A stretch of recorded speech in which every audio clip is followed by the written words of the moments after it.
अली बाबा और 40 चोर।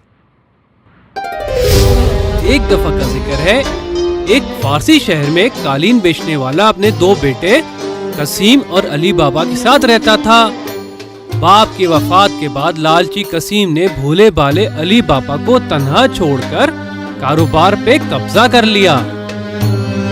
कसीम ने एक अमीर औरत से शादी कर ली। अली बाबा को अपने बीवी बच्चों का पेट पालने के लिए लकड़ियां काटकर बेचने लगा। एक दिन अली बाबा जंगल में लकड़ियां काट रहा था कि अचानक उसने घोड़ों की आवाज सुनी। हाँ? हाँ? वो डर कर एक दरख्त के पीछे छुप गया। वहाँ बोरियां लिए घोड़ों पे बैठे 40 आदमी आए और एक पहाड़ के पास रुक गए। उनके कमरबंद पर तलवारें और खंजर हैं। ये जरूर डाकू हैं। लेकिन ये जंगल में क्या कर रहे हैं? एक चोर जो उनका सरदार लग रहा था निकलकर बड़े से पत्थर के सामने आया। खुल जा सिम सिम। अली बाबा को यकीन नहीं आया। वाओ! वो पत्थर एक गार का दाखिली रास्ता था। सारे चोर चलते हुए गार में चले गए और दरवाजा बंद हो गया। अली बाबा डरकर बहुत घबरा गया और अपनी जगह जमा रहा। कुछ देर बाद गार का दरवाजा खुला और सारे चोर खाली हाथ बाहर आ गए। उन्होंने अपनी बोरियां गार के अंदर ही छोड़ दी। चोर घोड़ों पे बैठकर जंगल से चले गए। ओह, ये यकीनन उनके खजाने छुपाने की जगह है। अली बाबा अपने आप को गार में जाने से ना रोक सका। वो पत्थर के सामने खड़ा हुआ और चिल्लाया, खुल जा सिम सिम। दरवाजा पहले की तरह खुल गया। अली बाबा अंदर चला गया। हो वहाँ पे ढेर सारा सोना, चांदी, कीमती बर्तन, हीरे, जवाहरात और बहुत कुछ थे जो अली बाबा ने कभी नहीं देखे थे। हाँ। अली बाबा ने हैरानी से अपनी आंखें मसली, लेकिन वो सब वहाँ जमीन पे रखा हुआ था। मैं कुछ सिक्के ले लेता हूँ, चोरों को पता भी नहीं चलेगा। अली बाबा ने एक बोरी सिक्कों से भरी और घर आ गया। देखो मैं क्या लाया। अली बाबा ने सिक्कों से भरी बोरी बीवी के सामने खाली की। वो इतना सारा सोना देखकर हैरान रह गई। क्या तुमने ये सिक्के चुराए हैं? ये एक लंबी कहानी है। मैंने कुछ नहीं चुराया, ये पहले से चुराए हुए थे। पहले मैं इनको गिनती हूँ। हम इतने सारे सिक्के नहीं गिन सकते। मेरे भाई के घर जाओ और तराजू लेकर आओ। अली बाबा की बीवी जल्दी से भागकर बहनोई के घर गई। माँ जी, मुझे आज रात के लिए तराजू दे दें, मैं कल सुबह वापस कर दूंगी। तुम इससे क्या तोलोगी? बस कुछ अनाज। कसीम की बीवी एक चालाक औरत थी।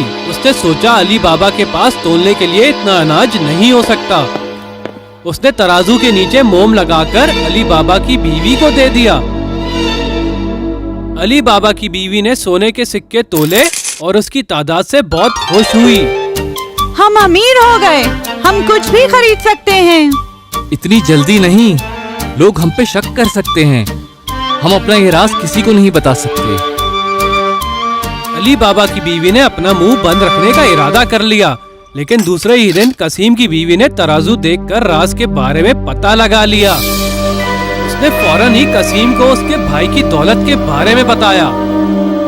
अली बाबा के पास सोने के सिक्के हैं, उसके पास कहाँ से आए? मुझे ये पता लगाना होगा।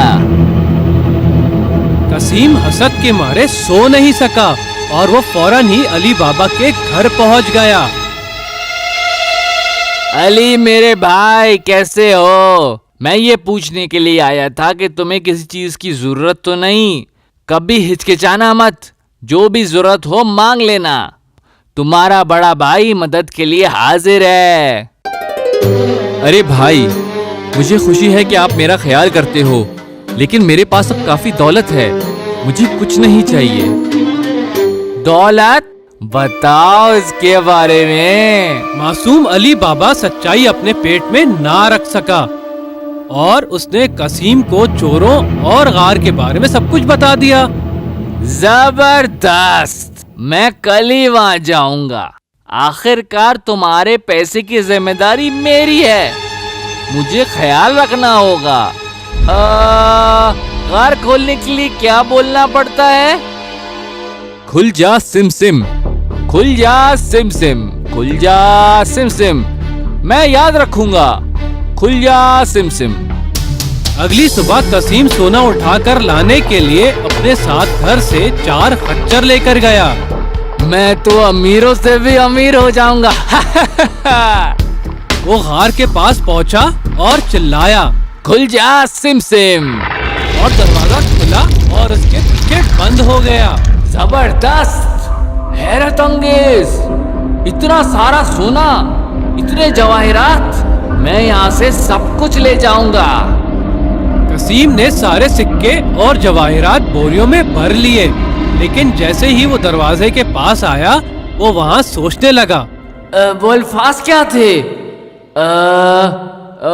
खुल जा गंदुम, खुल जा जौ, खुल जा दरवाजा, खोलो दरवाजा, कोई दरवाजा खोल दो।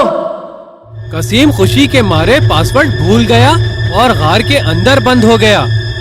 कुछ देर बाद उसने घोड़ों की आवाज सुनी। 40 चोर गार में वापस आ गए थे। खुल जा सिम सिम। जैसे ही दरवाजा खुला, उन सब ने कसीम को अपने घुटनों पे बैठे हुए देखा।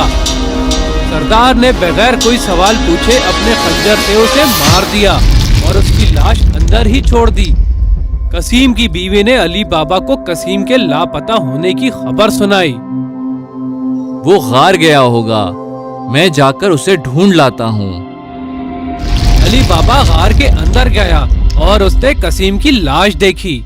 नहीं, ओ नहीं। उसने उसको एक खच्चर पे डाला और घर ले आया। कसीम की नौकरानी मोर्गियाना ने इस हादसे के बारे में सब कुछ सुन लिया। हमें तो इसके मरने की वजह सबसे छुपानी होगी।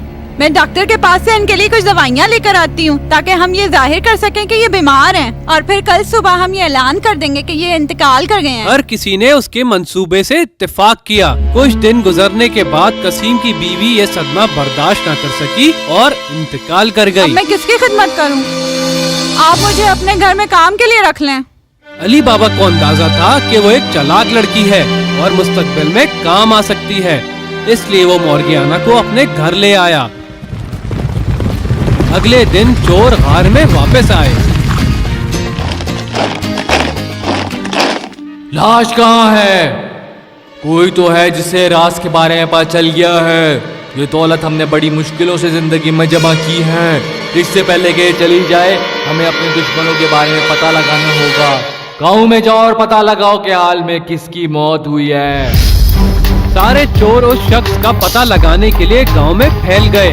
एक चोर डॉक्टर के घर आया। डॉक्टर साहब, क्या आपको किसी शख्स के बारे में पता है जो हाल में मरा हो? हाँ, कसीम की मौत हुई है। मैंने दवाइयाँ दी थी जैसा कि उसकी नौकरानी ने बताया था, लेकिन वो मर गया। मुझे काफी अफसोस है। काफी बदकिस्मती है। उसका घर कहाँ है? उसके घर में अब कोई नहीं रहता, लेकिन उसका भाई अली बाबा जो पीछे गली में रहता है। चोर को अली बाबा पे शक हुआ कि वही लाश लेके गया है, इसलिए वो रात में उसके घर पे गया। गली में कोई भी नहीं था। उसने दरवाजे पे एक निशान लगा दिया। कल मैं अपने गिरोह को लेकर आऊंगा और इस घर में सबको मार दूंगा। अगली सुबह मोर्गियाना ने दरवाजे पे निशान देखा। चालाक मोर्गियाना ने ये अंदाजा लगा लिया कि घर वाले खतरे में हैं। उसने वही निशान गली के सारे घरों पे लगा दिया। आधी रात को चोर गांव में आए और परेशान हो गए। सारे घरों पे एक जैसा निशान था। वो मायूस होकर वापस चले गए। कल जाके मैं खुद पता लगाऊंगा। सरदार ने खुद जाकर उलझन सुलझाई और बाकी लोगों से ज्यादा समझदारी ये दिखाई कि उसने घर के ऊपर निशान नहीं लगाया, बल्कि उसको इतने गौर से देखकर याद कर लिया कि वो उसको भूल ना सके। उसने 40 खच्चर और 40 ड्रम मंगवाए। उसने एक ड्रम में तेल भरा, बाकी ड्रम में उसने चोरों को छुपने का कहा।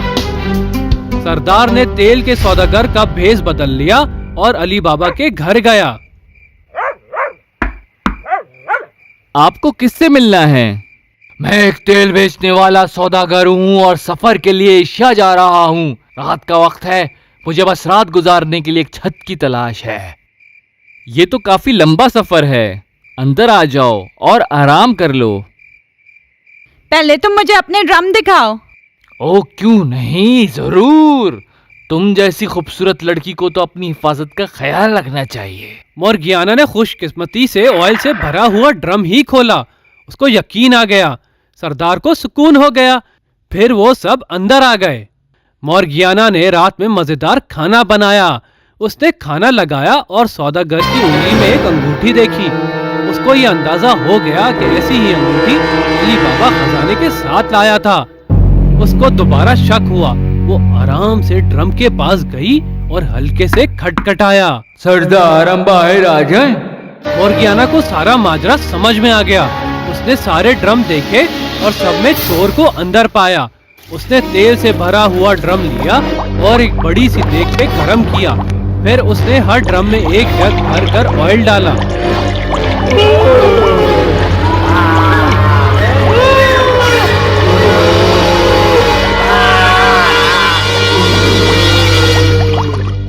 इस तरह उसने चोरों से छुटकारा पाया।